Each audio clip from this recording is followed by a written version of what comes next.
Okay, everyone, welcome back for our monthly marketing update. It's coming to you in November, but it's for all the stuff that happened in October of 2022, right here on the beautiful Central Coast. Today, just as an outline, we're going to quickly pivot and go to Josh. Josh is going to talk about some of our real estate statistics, things like how long houses have been on market, what they're selling for, et cetera, all the good stuff you love. And then what he's going to do is drill down into 3 houses that he really likes right now throughout the county, which I'm always fascinated in these, Josh. When he's all done, it'll flip back to me, and I'm going to give you guys a little bit of really current event news on what the Fed thinks is happening with the economy now that their rate hikes have started to sink in, and how that's going to help us look and forecast into early next year as this real estate market becomes a buyer's market. So without further ado, my man, Josh Farris, take us away. Thanks, Mike. So usually what I like to start with is where we're at as far as the median sales price for the county. So give you a quick number. We have seen a bit of a retreat from September. The median price, sales price for the county was $825. And now we're at $767. So we've seen a little bit of a deceleration in the appreciation, and that's to be expected with the increase of the interest rates, which is driving down that buyer demand. We still have a good, strong demand here on the Central Coast because it's such a desirable area to live, and so few people want to leave the area. So we're still seeing that, and we're going to see, I think, the median sales price holding fairly steady throughout the next few months. Price per square foot in San Luis Obispo County in August, it was $504. In September, it was $489. And in October, it was $469. So we have seen a bit of a reduction there in the price per square foot. Days on market, what we've been talking about for the last few months is continuing to trend, which is the days on market is increasing. So for the county in August, days on market 12, in September, days on market 18, and October, days on market 19. So we're seeing that days on market creep up, which is just something important to understand as a seller. It's going to take a little bit longer to sell your property, but there are instances, for example, listing that my brokerage sold here in Grover Beach. We got that one pending within 4 days. So obviously, these are just averages and kind of the median numbers. So days on market increasing a little bit. Let's go ahead and talk about month supply. This is an important one and gives us a sense for forward, looking into the future. With the other information, the other data that I share, it's taking a look in the past, but we're taking a look at what we might be expecting for the future. So month supply, as a reminder, if there's no more inventory that comes on the market, so no new sellers, no new homes for sale, and the trend for the demand level continues, how long until all the inventory of homes sold? So as we see the month supply increase, that means that we're going to see probably some more inventory, obviously, some more of a buyer's market. So to give you an idea real quick, historically, back in 2019 in October, the month supply was 2.8. So about 3 months month supply, which is pretty typical for San Luis Obispo County. We're a high demand area, so we're going to see the month supply fairly low when you compare it to other areas around the country. But typically between 3, 4, 4.5 month supply is fairly a normal market for us. But the last 2 years has been a bit abnormal. So we're seeing that month supply increase a little bit. Back in September is 2.2, and now we're 2.4 month supply. So as we continue to see that month supply increase, that's I think overall a good thing. Means that we have a more normalized market and enough inventory for the buyers out there to be looking at. Active listings, real quick on this one, just to kind of give you an idea of where we're at. In Atascadero, we've got 54 active listings. In Paso Robles, 124. In San Luis Obispo, 68. Los Osos, 21. Morro Bay, 28. And the last one I want to make a point of before we move over to those properties that Mike's going to pull up is the percent of original price received. Now, this gives you a good idea as a buyer and a seller on what to expect depending on your area, geographic area, and neighborhood of what the original list price versus the sale price is going to be, and gives you an idea of especially as a buyer, what you want to know of what is pretty typical in that area. So we've been seeing about 100% to 102, 103% median percent of the original price the seller was asking and the closing price. So multiple offers, over asking price, and now we're seeing it shift a little bit. So in Atascadero, 95%. So there's a wiggle room of about 5% off that median for the price that it was originally listed. In Paso Robles, 100%. So what you're listing at, typically you're going to get. In Arroyo Grande, 94. So there's a little bit of a retreat from the original price versus what's received. Morro Bay, 98. And San Luis Obispo, like what we'd expect at 100%, because of there's that demand there in San Luis Obispo. So those are just some of the stats that I wanted to share. Like Mike and I have been talking about for the last few months, we've seen increased inventory, bit of a decreased buyer demand, but what we expect into the next few months is going to be a little bit more of a buyer's market, more negotiation for the buyer, and the seller's a little bit more creative as far as offering seller credits or seller buy down options to decrease those interest rate payments. Mike, do you want to go ahead and pull up those 3 homes? So I want to start with this home here in Arroyo Grande, again, Fair and Terrace, a great neighborhood just north of the Pike. And this, I think, is a great home. If you're looking for a step-up home, maybe you own a condo and you want to buy a single-family home, maybe you're renting and you're ready to buy your first home. Great price point for the area, and it has a move-in ready aspect to it, but there's still a little bit of equity that you can add to it by doing some updates and some upgrades to the home. So I think this is a great example of what you can buy in Arroyo Grande. Just had a recent price reduction. I think there might still be some more flexibility on that price, but this is a great example of something that could use a little bit of updating and create some equity for yourself.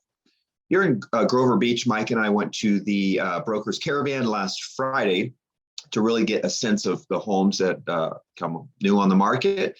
And this is a great example of something that would be good for multi-generational buyer. There are 2 homes. The main home was 4-bedroom and the secondary home was 2-bedroom. It's great if you have a family member that you want to live close by to, or maybe if you want to buy it as a vacation home and have some income coming in from the other unit. But overall, a really great location and really well built and great floor plan home. Last one is a great example of Atascadero, what you can buy for entry level or budget condominium. This is a great area in Atascadero, great price point, plenty of room to grow your family if that's what you're looking to do. And like I said, I think it's a great example of a great price point, a well-maintained, move-in ready type of condo townhome. So those are the ones I wanted to share today, Mike. Josh, thank you for that. I think that, one of the things you brought up that's so interesting to me, specifically with regards to price, the listing to sales price ratio. You mentioned that Paso's, 100%. You mentioned that San Luis is 100%. Lots of Airbnb, VRBO, rental stuff happening in Paso. Lots of second home stuff happening in Paso. Still, obviously, people live and work in Paso. You hop over Atascadero and you get down in Santa Margarita and Templeton, and you get down into San Luis Obispo. Again, 100% of what the house is listed for, it goes for. You've got college student market, more of a rental market, some Airbnb, VRBO activity. The city really does govern that. You have to be like a homestay where you've got like an ADU or a room or a separate structure, but you live on the property 100%. But everything outside of those two, you were being generous and said a slight decrease. I mean, a 5% gap between what it's listed for and what it sells for is huge. And let me put that into dollars. Of $600,000 list price in Atascadero or South County is likely selling, well, Morro Bay, you said, but South County is also about 95, 96%, is coming in almost $30,000 to $40,000 less than what they started at with price. Now, that's coming in by way of price reduction. It's also coming in by way of seller credits to go towards interest rate, which we talked about in the past. One of the things I want to do for you guys, and I really want to reiterate this, is that, you know, down in the link below, there is a very easy 90-second survey that lets you help us understand what your desires are, what your wants are, what your needs are, whether it be right now or even into 2023. One of the things I want to show you is my personal website, which is advicebeforeprice.com. That's advicebeforeprice.com, and you can see that site right here. It is a very simple, easy to use website where you can go in and just get today's rates. I can send you what's been happening the last week. I can have you getting those in a format where you have, you can get them weekly from me. You can get just the day's rate if you're looking at, just to get a barometer of where you're at. Purchase Assistant is very similar to the survey that Josh and I use, where you would just tell me details about, here's what we're looking to get, here's the bedrooms we need, here's the type of home, it's single family, it's a primary, all these things that can help me help you get prepared. As I segue out of that kind of like mini commercial, I want to make sure you guys understand that right now is a historical time for interest rates, not just because the rates are going higher, but honestly because the Federal Reserve is doing everything they can to bring down inflation. And with the core price index still staying up around 8%, we're seeing interest rates at 30%, a 30-year mortgage is at 7% or higher. But banks are losing revenue every month that they really need to keep employees and their position in the marketplace. So adjustable rate mortgages are more viable options than they ever have been in the last 15 years. So prior to the mortgage crash, adjustable rate mortgages were very common and kind of a thing that just was presented to you all the time. But from that crash, we went into like a risk management approach where we just wanted what was warm and fuzzy and what would stay fixed. There is some prudence in that, but what we're seeing now is a significant gap in monthly payment and interest rate.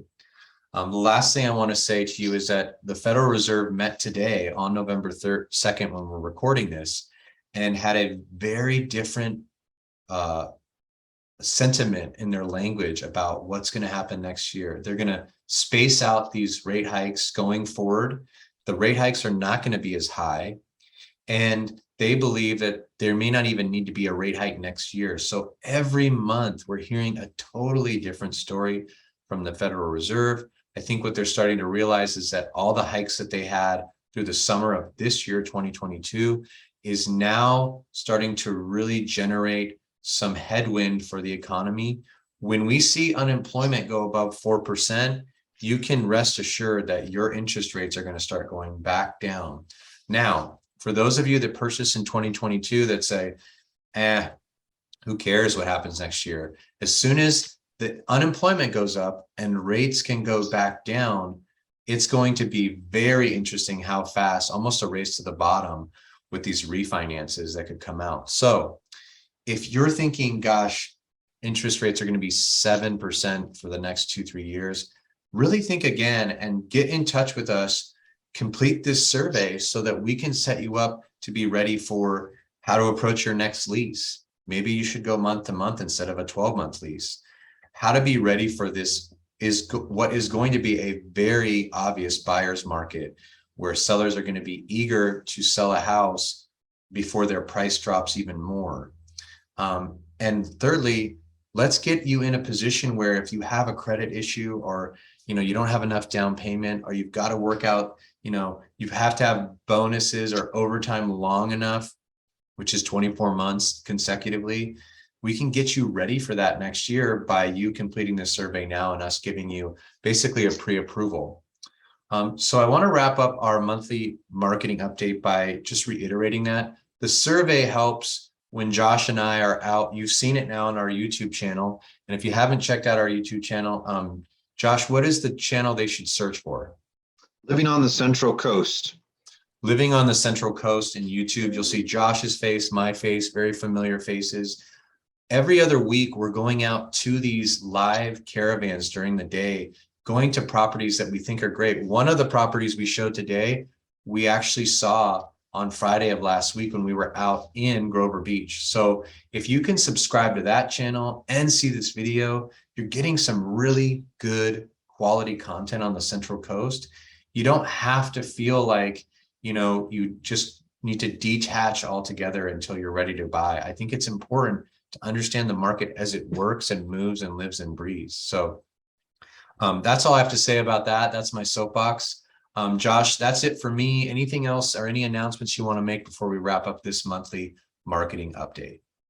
I think you touched on it well. The only thing that I would say and reiterate, if you are if you're a renter and you're looking to own a home in 2023, really understanding where you're at in regards to your lease. Mike and I are working right now with somebody who doesn't have a whole lot of time left on their lease.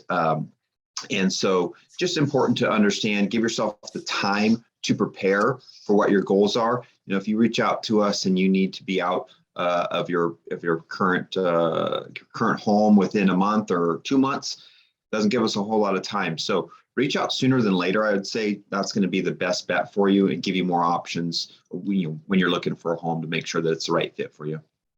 Dynamite. All right, guys. Well, happy Thanksgiving to everyone. We won't see you till December. And thank you for watching this month's marketing update.